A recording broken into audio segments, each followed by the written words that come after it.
We planned an activity with the age group 2 years to 2 years and 11 months. It is mostly a physical activity, but we've incorporated the different areas of learning within that.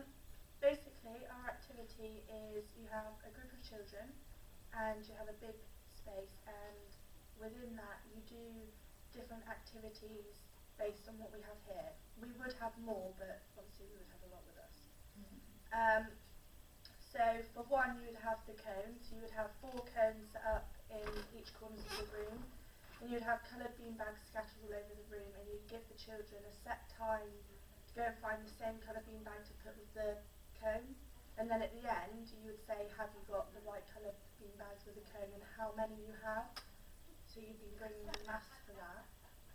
Having music in the background to depending on what sort of music we had, have songs so they could develop in their speech and language skills and listening to the songs. We were planning on having head, shoulder, knees and toes, and possibly doing it in a different language such as Spanish, so that then it's a song that they're all familiar with but are new to on it, and they're more confident because they know the actions, they know the song anyway. And for EAD and music, we thought we could get the children to sort of go outside and choose their own materials like sticks and stuff, and we'd listen to some music and get them to tap out the rhythms, and maybe dance while tapping out the rhythm as well. And we thought we could use the ribbons as well, because they could use that to make shapes in front of them or dancing around with them and get them a visual aspect. And as well, we thought we could ask the children to come up with their own movements, so if they've got the ribbon, to either make circles or to spin around with them, or to even try and throw the beanbags and then catch them, but counting at the same time as well, for them to throw them in turn and count 1, 2, 3.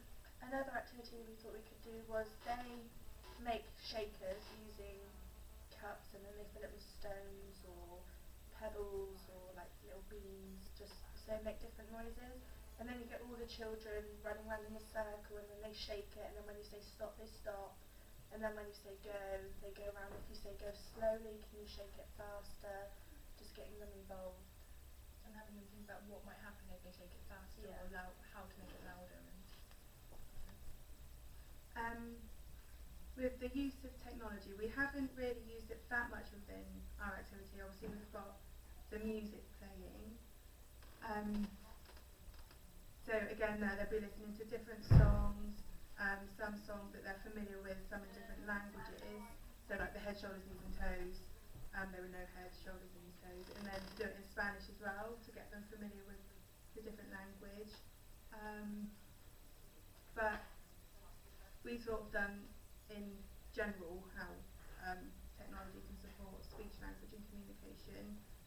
So children could use computers to play games that would help their speech and language with various literacy games, if we're speaking back to them, and they can play together in social groups, so they're communicating with their peers as well as adults and children.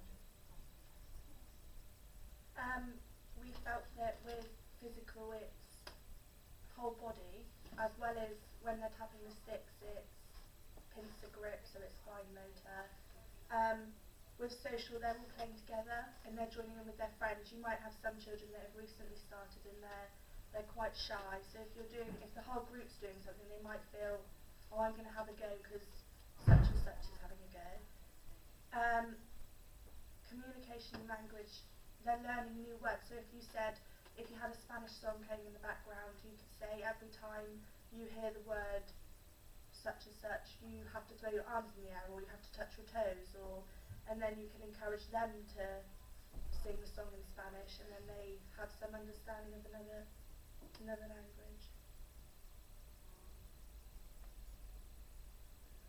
Emotional, they could feel like if they're doing, they feel involved. good. Yeah, they feel good for themselves. Oh, I'm not sitting on the side. I'm actually joining in. Me and such and such are having such a lovely time. So Or if they manage to throw a beanbag and catch it, yeah, they feel very positive that they've managed to do that, because of lots of praise.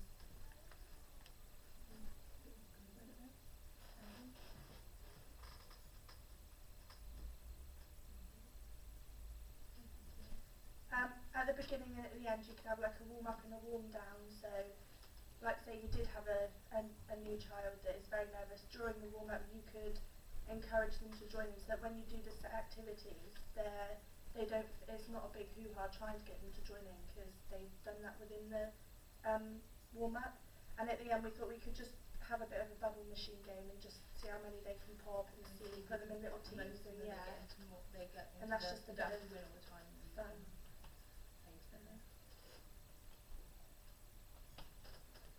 Okay. Yeah. Lovely. Thank you very much. How did it go for you? How did you feel it went? Yeah, I think it's all went alright. We've got the ideas that we obviously didn't do the PowerPoint and stuff. It's written more as a plan, so we should have maybe done more of a PowerPoint and highlighted the obvious areas of learning rather than having to find it on here.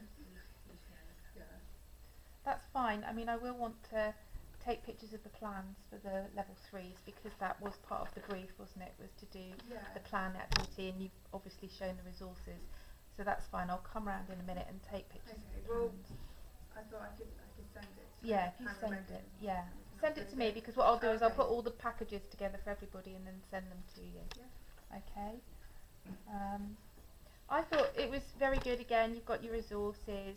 You clearly all knew about the areas of learning and development. That came through very strongly with all 3.